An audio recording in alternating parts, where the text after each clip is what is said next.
সাবেক প্রধানমন্ত্রী শেখ হাসিনার বক্তব্য ব্যাপারে আমার তো মনে হয় সরকার দ্বিচারিতা বা একটু দ্বিমুখী আচরণ করছে।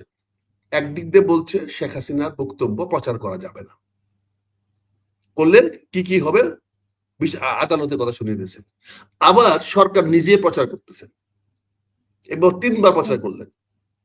একবার প্রচার করলেন পররাষ্ট্র উপদেষ্টা ত্রিবেদী সাহেবকে সঙ্গে মিটিং করে বললেন এটা করতে দিবেন না, তারপরে শেখ হাসিনা ইস্যুটা আসলো। তার মানে শেখ হাসিনার নামটা নেওয়া যাবে না, তার ইস্যুটা আসলো যে তুমি কেন আলোচনা করলে, এটা কি দরকার ছিল আলোচনা করার, কি প্রয়োজন ছিল, যে এই বিষয়টা আদালতে নিষিদ্ধ সেটা তুমি কেন পিক আপ করলা? এটা ভারতের ব্যাপার, ভারতীয় করুকা, আমার দেশে তো ব্যাপার নিষিদ্ধ, আমি কেন সেটা করব? দ্বিতীয়ত আপনি আবার কি করলেন, একদিন আগে বললেন পররাষ্ট্র দেয়া কি বলে স্টেট মিনিস্টারকে দিয়ে প্রতিমন্ত্রী দিয়ে বললেন যে যদি আগামীকালকে আলোচনা করতে দেওয়া হয় তাহলে ভারত সরকারের সঙ্গে সম্পর্ক নষ্ট হবে। এটা প্রচার করলেন কেন? এখানেও শেখ হাসিনার প্রচার আসলো, এটা আদালতে নিষেধাজ্ঞা আছে, শেখ হাসিনার বক্তব্য দেওয়া যাবে না। আর আজকে আমরা তো সাইদ ভাইয়ের কাছে শুনি নাই কি আলোচনা করলো, 18 মিনিটের ভিডিও তো আমরা দেখি নাই, কিন্তু আমরা সকাল থেকে দেখতেছি সরকার প্রচার করে যাচ্ছে যে ভারত আলোচনা করতে দেওয়া ঠিক হয় নাই। কি ভাই? তার মানে আলোচনা হয়ে গেছে, আলোচনা করেছে, সরকার নিজেই কগনিজেন্স দিয়েছেন, নিজেই বলেছেন যে হ্যাঁ আলোচনা হয়েছে। এখন কি আলোচনা হয়েছে আমরা জানি না, আমরা সিনহা ভাইকে তো শুনতে চাইবো না, যেহেতু এখানে আইনগত নিষিদ্ধ আছে, আমরা সরকারের আইন অমান্য করবো না। কিন্তু সরকার নিজেই তো বলে দিয়েছেন যে শেখ হাসিনা গতকালকে বক্তব্য দিয়েছেন এবং সেই বক্তব্য দেওয়ার কারণে তারা ভারত সরকারের কাছে প্রতিবাদ জানিয়েছে। কেন দিয়েছে? তাহলে এই 3টে ভাবে আপনি কেন এই দেশে প্রচার করলেন, শেখ হাসিনা প্রচার করলেন? কারণ আমরা করলে ডিজিটাল আইন হবে, আপনার তথ্য উপদেষ্টা ডিজিটাল আইন হবে না, তার বেলা ডিজিটাল আইন প্রযোজ্য হবে না, তাকে আপনি ধরবেন না। কাজে এখন আমি সাইদ ভাইকে বলবো, সাইদ ভাই আপনার অনেকেই শেখ হাসিনার লাইভও দেখেছে, এরকম স্ক্রিনশট আপনি দেখবেন যে সোশ্যাল মিডিয়া ভরা, সেটা তো উকি দিয়ে দেখেছে আর কি শেখ হাসিনা আছে। এখন তো আমি দায়িত্ব নিয়ে বলবো, যেহেতু সাইদ ভাই অলরেডি প্রকাশ করে দিয়েছেন যে ওনার কাছে 18 মিনিটের ভিডিওটা আছে, উনি সেটা দেখেছেন, কয়েকবার দেখেছেন। সাইদ ভাই আপনি একজন পাবলিক অডিটর, জনসংযোগী কাজ করেন, আমি বিনীত অনুরোধ করব এই ভিডিওটা 18 মিনিটের ভিডিও উনি বানিয়েছে এই উপলক্ষে, এই বিষয়ে 18 মিনিটের ভিডিও উনি বানিয়েছেন, ওনারও এখন পেজ আছে, ইউটিউব আছে। তো উনি শেখ হাসিনার বক্তব্য দেখেছে, 3বার দেখেছে, দেখে তারপরে যে বক্তব্যগুলো দেখেছেন সেগুলো আমাদেরকে একটু যদি শেয়ার করেন, যাতে আমরা আপনাদের পাশে দাঁড়াতে পারি। আপনি যদি আমাদেরকে শেয়ার করেন, আমাদের ইউটিউবে বা ফেসবুকে শেয়ার করেন শেখ হাসিনার বক্তব্যগুলো, কি বলেছে, অডিও হোক, অডিও হোক,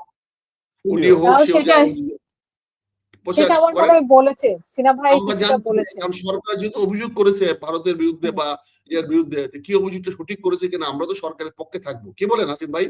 ভারতের বিরুদ্ধে সরকারের সকল অবস্থানে বলবে।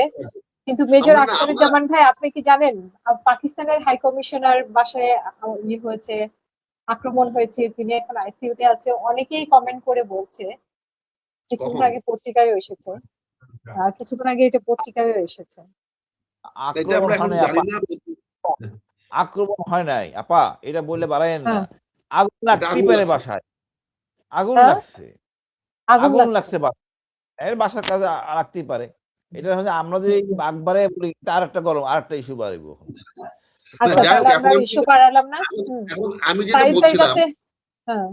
আমি যেটা বলছিলাম, ভারত সরকারের বিরুদ্ধে যদি আমার সরকার লড়তে যায়, আমি যে দল করি না কেন আমার শতভাগ সমর্থন থাকবে বাংলাদেশ সরকারের সঙ্গে, হাসিন ভাইয়ের থাকবে, সাইদ ভাইয়ের থাকবে। কি বলেন? বাংলাদেশ সরকার যদি যে কোনো ভারতের বা যে কোনো রাষ্ট্রের বিরুদ্ধে আমার স্বার্থ সংরক্ষণ করার জন্য যুদ্ধ অবস্থায় যায়, যুদ্ধ যায়, আমার পূর্ণ সমর্থন থাকবে। কিন্তু আপনি কখনোই আমাদেরকে বিপদে ফেলবেন না এরকম ইরেসপন্সিবল স্টেটমেন্ট দিয়ে, আপনি অযাচিত বক্তব্য দিয়ে, আপনি মানে ডিপ্লোমেটিক বক্তব্য দিয়ে, আপনি পরাজয়ের মতো বক্তব্য দিয়ে, আপনি কেন? আপনি একটা কথা বলে দিতে পারতেন, সোজা কথা, যে আপনার দেশে উনি আছেন, আপনি কি করবেন, আপনি মুরগি কি দিয়ে কোন দিকে কাটবেন কাটেন, কিন্তু এই ব্যাপারে বাংলাদেশে নাক গলাতে আসেন না। জি, অনেক এটা ধন্যবাদ আমাদের আক্তার ভাই। স্পষ্ট ভাষণ হয়ে যেত, স্পষ্ট ভাষণ হয়ে যেত। যাই হোক, আজকে আলোচনার সমাপ্তি টানার আগে আমি ৩টি বিষয় আপনার কাছ থেকে একটা কনক্লুডিভ আবেদন করব। এক মনে হলো, যেভাবে রাষ্ট্রপতিকে সামনে রেখে একটি ভুল তথ্য পরিবেশন করে বিব্রতকর অবস্থায় ফেলানো হয়েছে এবং রাষ্ট্রপতি যেখানে অসন্তুষ্টমূলক বক্তব্য দিতে বাধ্য হয়েছেন, যেখানে রাষ্ট্রপতি স্বীকার করেছেন যে আমাদের জুলাই যোদ্ধাদের প্রতি সুষম আচরণ করা হয় নাই, তাদের চিকিৎসা করা উচিত ছিল, তাদের পুনর্বাসন করা ছিল, সেগুলো করা হয় নাই। এগুলো মাননীয় প্রধানমন্ত্রী ধর্তব্যে নেবেন, বিবেচনায় নেবেন, নিয়ে যাদের ব্যর্থতায় বা যাদের কারণে বা যাদের ষড়যন্ত্রে বলবো এই ধরনের একটা ঘটনা উপস্থাপিত হয়েছে, এই ধরনের ব্যবস্থা সৃষ্টি হয়েছে, এরকম হট্টগোল সৃষ্টি হয়েছে, যেখানে বিদেশি রাষ্ট্রদূতগণ স্থান পরিত্যাগ করতে বাধ্য হয়েছেন, যেটা জাতিকে বিব্রত করেছে, জাতিকে কলঙ্কিত করেছে, তাদের বিরুদ্ধে অবশ্যই ব্যবস্থা নেবেন। তারা মন্ত্রী পরিষদ থাকুক, এটা মনে হয় জনগণ আর চায় না। জনগণের কথা শুনেন, ভাষা শুনেন। ২ নম্বর আমরা যেটা বলছি, 11 দল সরকারকে যথেষ্ট সময় দিয়ে 5 মাস ব্যাপী কর্মসূচি ঘোষণা করেছে। এটাকে দুর্বলতা না ধরে আমি অনুরোধ করব, আপনি তড়িৎ ব্যবস্থা নেন। যদি ব্যবস্থা না নিতে পারেন, মনে করেন না যে আমরা 11 সেপ্টেম্বর মতো অপেক্ষা করব রোড মার্চের জন্য। আপনি গ্যাসের দাম কমাইছেন কিনা বাড়াইছেন না। যদি আপনার গ্যাসের দাম বাড়াইতে দেওয়া হবে না। যদি আজকে গ্যাসের দাম বাড়ে, এই রাত্রে বাড়ে, কালকে সকাল থেকে সর্বাত্মক আন্দোলনে 9 দল নামবে, 11 দল নামবে। কালকে সকালে আমি 9 দল বলে ফেলছি, 11 দল আগামী সকালে নামবে। আজকে যদি তেলের দাম, গ্যাসের দাম, বিদ্যুৎ দাম আবার বৃদ্ধি করেন, আমরা ইতিমধ্যে আপনাদেরকে ওয়ার্নিং দিয়েছি, যদি করেন ইনশাল্লাহ বাংলাদেশের মানুষ রাস্তায় নেমে আসবে। এই প্রথমবার দেখবেন সরকারের এই সমস্ত মূল্য বৃদ্ধির বিরুদ্ধে জনগণ রাজপথে সোচ্চার হবে, রাজপথে ফয়সালা করবে। কাজে আপনি ভুল পথে হাইটেন না। আপনি মন্ত্রীদের ব্যর্থতার দায় দায়িত্ব মাননীয় প্রধানমন্ত্রী আপনার কাঁধে নিয়েন না। আপনি প্রধানমন্ত্রী হিসাবে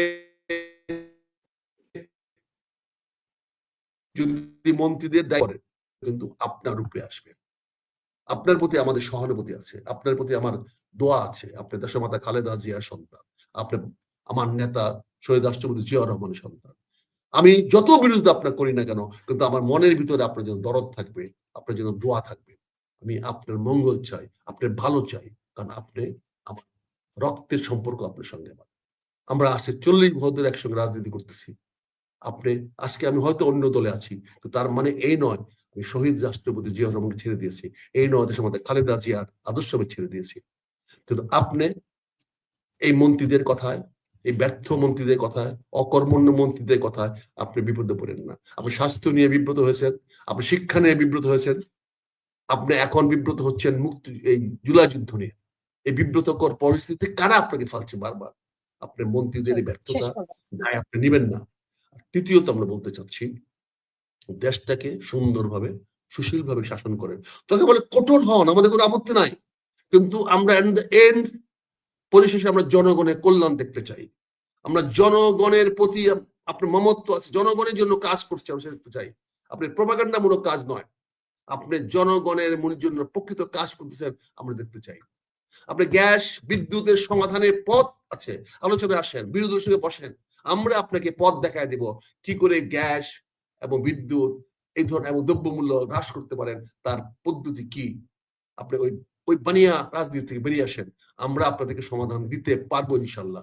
আসেন, বিরোধী দলের সঙ্গে বসেন, জামাত ইসলামের সঙ্গে বসেন, 11 দলের সঙ্গে বসেন, ইনশাল্লাহ আমরা জনগণের কল্যাণের সমাধান দিতে পারবো। ধন্যবাদ আপনাদের সবাইকে।